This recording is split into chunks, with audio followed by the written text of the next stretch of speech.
I remember you asking a long time ago that to do the pod, if you had any just comedy questions that we wanted to discuss, advice questions, because we've been doing it a long time, even though you're in such a different universe sphere than we are. You know what I mean? I understand what you meant by that. Yeah. So, are there any questions you want to ask? We can just talk comedy. I don't know. I mean, the bombs hurt a lot in the beginning. Because not for real, yesterday I went around and I think I did 6 of them last night. You did 6 on Sunday? Yeah. Jesus. Nigga, I hit the ground running. What'd you do? I did. Let me see. I did a weed show. Then I did drop in.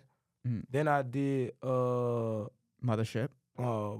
Mothership. No, I did Creek, Mothership, Maggie Mays, and then Sunset again. Damn. Yeah, but it was all bad. All of it was bad. One was good, and it was at Maggie Mays, not a real comedy club. That was the only one that was like, oh, this is cool. Everyone was comedy supposed to have, and they was like, yeah, nigga, fuck you. But it's crazy when it's like that. When it's the room that is like, this shouldn't be the best, but this is the best. This shouldn't be the best of the night right now. But it feels good when you're killing those spots. Well, Maggie Mays, every time I've done it, it's been consistently good. I've done it twice. Yeah, it's a good right across the Mothership. It's good. Why do you think you bombed 5 out of the 6? I've been I was on Sunday. I usually get back. I just hit the ground running with just the minutes. But the minute I want to do tonight, I have no like real idea. So it's kind of just I was just trying like 4 jokes really, but then all them bitches are just terrible. There's just no. There's no punches. They're just premises that I gotta get out. So it's just me going and just trying to say it over and over again. And I kind of got the groundwork, but it probably just be one of them days like, this ain't this one. This not gonna be the one. Yeah, this is something as someone who's like on Reddit a lot, and I see sort of everything that's happening. It's like I think what a lot of people don't realize is like how tough it is to come up with a minute every week. It's hard. Yeah, and especially like now you're in a place where people get mad at you where you repeat jokes, which is like the sort of essence of comedy and what you need. People aren't really doing the math, bro. A minute a week is an hour a year. Right. An hour a year is Louis C.K. Yeah. And so you're asking a 3-year comic to be like, bro, be Louis. Yeah. Be 30 years in and give me an hour of perfect material every year. That's like, bro, that's a crazy ask. And then the funny shit, when I was on Reddit the other day, nigga, they was talking about like, they was saying shit like, oh yeah, like, and when I seen him live, he did the same jokes from Kill Tony. You think I'm God? And then I felt bad because one guy was like, nah, you gotta understand something. He probably putting his bad minutes on Kill Tony. No, nigga, this what I got, brother. I'm giving you what I have right now. Could you imagine? What a crazy thing. Yeah. Yo, he's putting his bad minutes. Right. Oh, that's where he's practicing? In front of the millions? That's where he's throwing the fucking... Are you fucking crazy? Nigga, man, it's insane. It's crazy. It's the craziest What shit. is your elimination process to deciding what joke you're gonna go with each night? Like, how do you narrow? Because like you said, you have maybe like 4. But what is the elimination process for you to get down to what you're choosing the minute to be each week? It really depends on what I've been pretty good at lately. Is like if I have a joke that's kind of working, I just make sure I keep working it, and then it'll be a clear like this. Like some of my best Mondays is like, oh, this is what I'm gonna do when I wake up in the morning. I know exactly what's gonna happen. I'm cool. That's a great Monday. Right. Today's like this. Like I still got 4. Right. You know I still got 4, and it's about 3 o'clock. We gotta do this shit in 5 hours. Yeah. You know what I'm saying? So I gotta narrow it down to something. So it's like I'll do the mic, and then I see which one hit out of those. And then I had like this little I got one gimmick in my back pocket with just me just reading off a fake like a fake list that I made. Right. Like, this is what I do to get ready. You know what I'm saying? Try to make it funny. Yeah. That's like if the minute is too short. You feel what I'm saying? Just to add, because you know what you're doing, just being a comic, being a pro, adding flair. Adding just like, let me, the minute was short this week, but I do have this is my set list, and I just read off some shit to make it funny.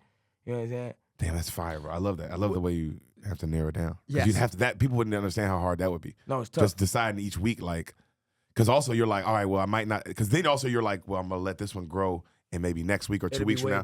Exactly. You're like planning it out that way. It's like a whole process. You know what I mean? So that's beautiful. So and you're not letting these comments sort of affect like, oh, I can't do the same material when I'm out with like a Tony or. Oh no, I mean, okay. No, I do the same. I do the same shit. What I've been trying to do now is what I'm getting pretty good at. When I'm on the breaks with Tony, is I go on the road with like somebody else that's not in the world, and I don't even say that I'm coming.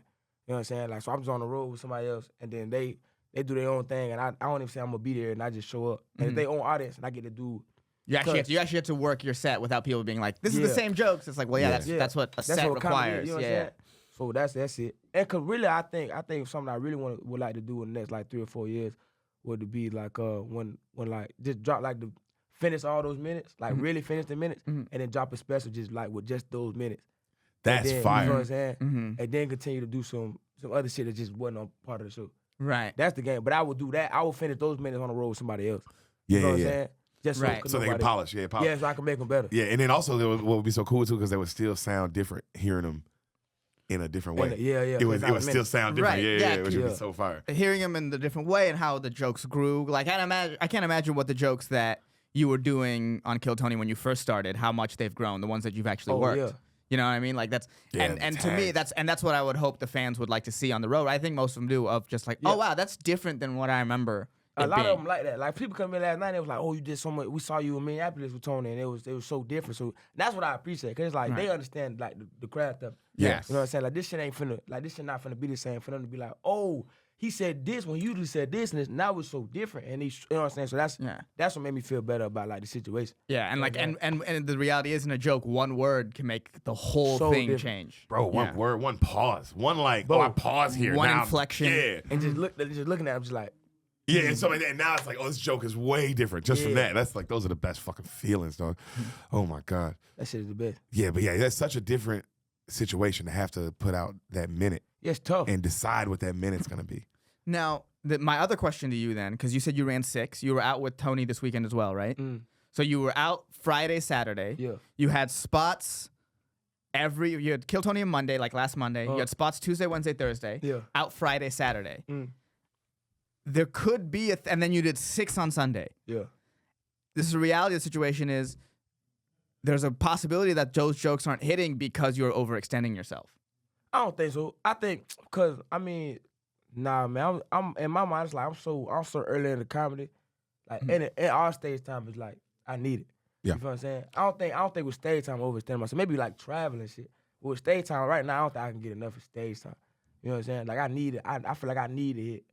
Like, you know what I'm saying, when I'm here. Especially when I'm here. Yeah, I mean, I get what you're saying, because especially when you're young, you have to get as many times as possible. But you're also in this unique situation where you're young and like you're like famous and like things are moving for you. So it's like, the reason why I say that is like you had 4 jokes that you told 6 times. Yeah. 5 of them you were unhappy with, right? Now, the excitement that you had with those 4 jokes going into Sunday has been tempered down. A little bit, so you're not gonna perform them with the same energy as you would if you were super excited about them still. Yeah, well, I'll do one thing. I do a thing where I kind of switch. Like, I say it so different. Cause like I feel like, well, cause I gotta get it out so fast. So it's like if that didn't work this time, we'll just say the whole different way. You feel what I'm saying? So at least I still be excited for it. You feel what I'm saying? Right. Like, and if it is, if that's the way if I wanted to be one way and it's not working, then I just say, I just hold that. I just hold that for a minute. Okay. You know what I'm saying? Just not put it out. But for those 4, every time I did it, it was a whole different. You know what I'm saying? Introduction where I talked. So it was like just trying to see, like what's the best way to just get it out. You feel what I'm saying? And then from there, just when it's out, I can really work on it and keep it. So when they do hear it, it's totally different by the time they've already. You know what I'm saying? Already get it in. Do you write it down? Like, do you write? Yeah, I write it. You write? Yeah, I'm getting better at that too. Like I mean, we did L.A. and the thing in L.A. and I went back and I rewrote. I switched my opener and then I rewrote 2 jokes and then I just tried to segue stuff together and that was one of my favorite sets of all time. But you physically write or you write on the phone? Both. So I put it in my joke book and then I put it in my phone. I don't take my joke book with me on stage. You know what I'm saying? And I just keep it up there. Just, you know what I'm saying? Just so it's just around so I remember like where I want to go. You write the whole joke out? Not the whole thing, but like tags and stuff. So I realized like, okay, I listen to it back and be like, okay, I like this. I like how I said this, and I can also add this and see if this work.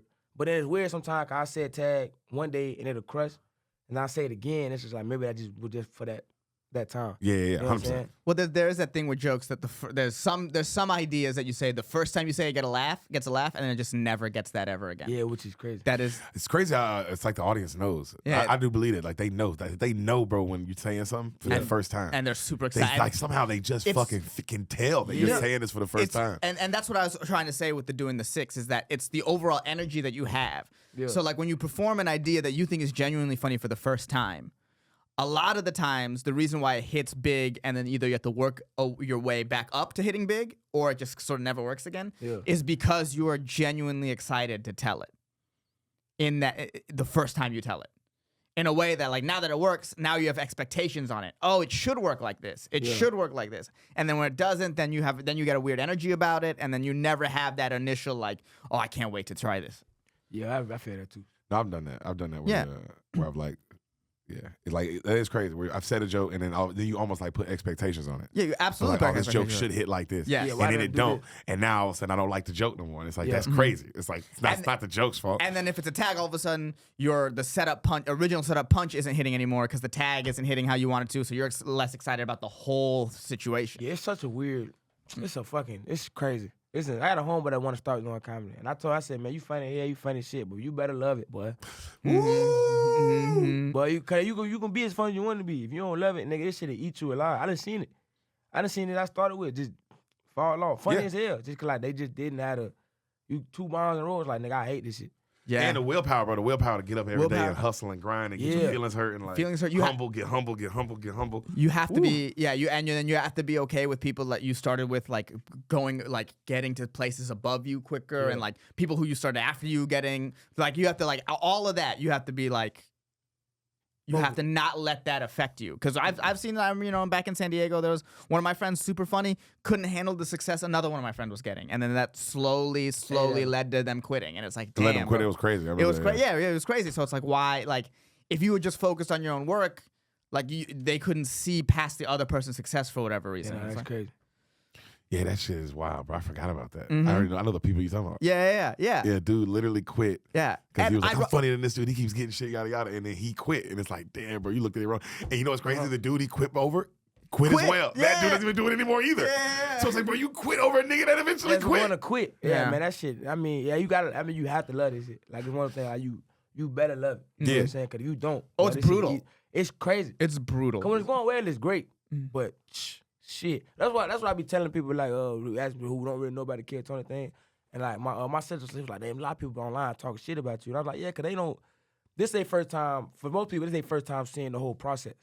You feel what I'm saying? Like, for most people who watch the show, like, they don't, no real headliner is going to show them the making of the joke for real. You know what I'm saying? You just see the highlight tape. Yep. You don't see all the time that bitch missed in the gym. You don't see all the time, you feel what I'm saying? So with Kid Tony, you get to see that with me. Especially because I'm so young until you get to see me trying to grow and turn something else. It's like, wow, this nigga growing process is fucked up. Yeah, because you watching it. Yeah, you're seeing it in live time. You never got to see it. You didn't get to see Eddie Murphy grow. You get to see Martin Lawrence grow. Yeah, you saw them. You just seen them. For every special that you love, that person told that joke hundreds, if not thousands of times. And some people hated it. Yeah. The first time they told it, the second time they told it. Maybe they take that joke away and put it away for 2 years, then bring it back. Yeah. You feel what I'm saying? Bro, there's been times Ron White told tater salad and people didn't like it. Bro. Like that, like, you know what I'm saying? That's how it becomes tater salad. So it's like, that's what my sister asked me that. She was like, people like are really like upset, cause like they seeing me fail, but that's what you have. I mean, that's what comedy. But most times you don't see that. No, you know what I'm saying?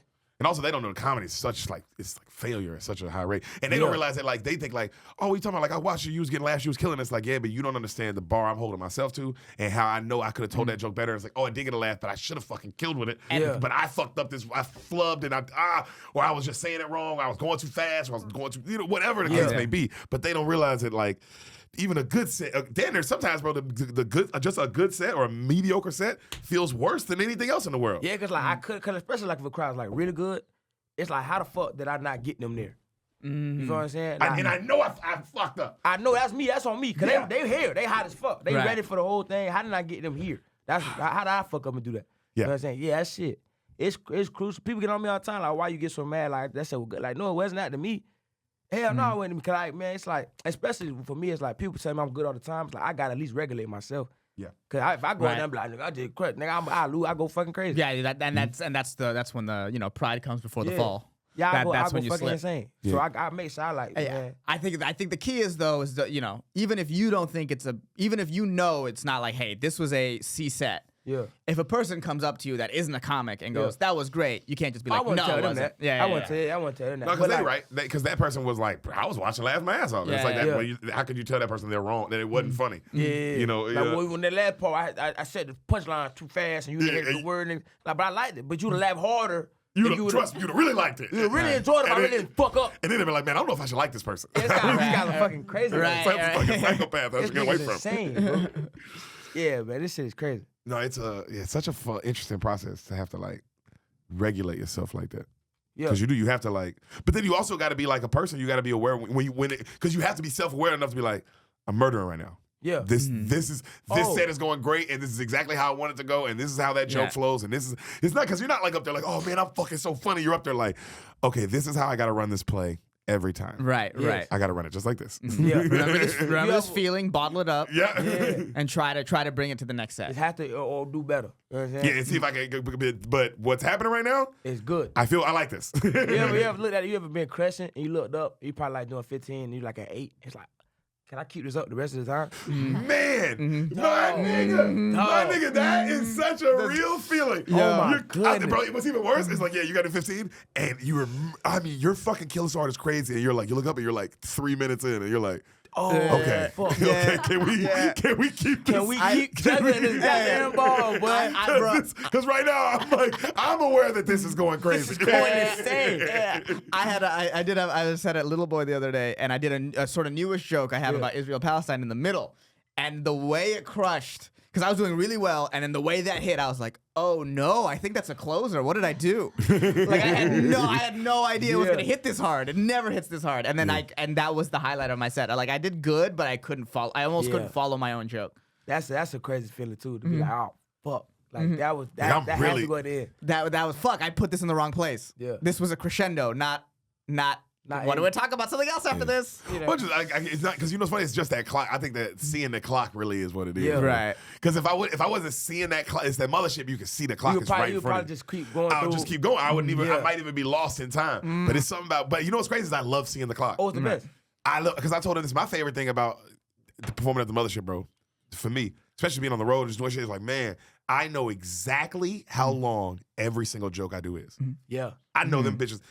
I know them all. I know exactly how long they are. Yeah. Just from doing it and seeing that clock and knowing and just over and over and every night you see that clock and you know, like, all right, that joke's 3 minutes. All right, that joke's 7 minutes. All right, that joke's like 9. Okay, that's like 8. You know, like just like all right, like it just mathematically knowing now. And the sort of I can put this here, and I know how long it is. And the sort of modifiers you need. Now I have so some of my bits I have a 3-minute version, I have a 5-minute version. Yeah. I have okay, if I do this bit, I can close on it, or I can do the 3-minute version and then do another 2-minute bit after this. Yes. Like this, like it does help you be like, okay, like what should I take in? What should I put out? It's a lot of like it's like calling an audible almost. There's a lot of movement on the fly, which is what I like about the clock. Yeah. Without the clock, you're like, I think this is where I should be, but I'm not 100% sure. Dude, I love comedy so much.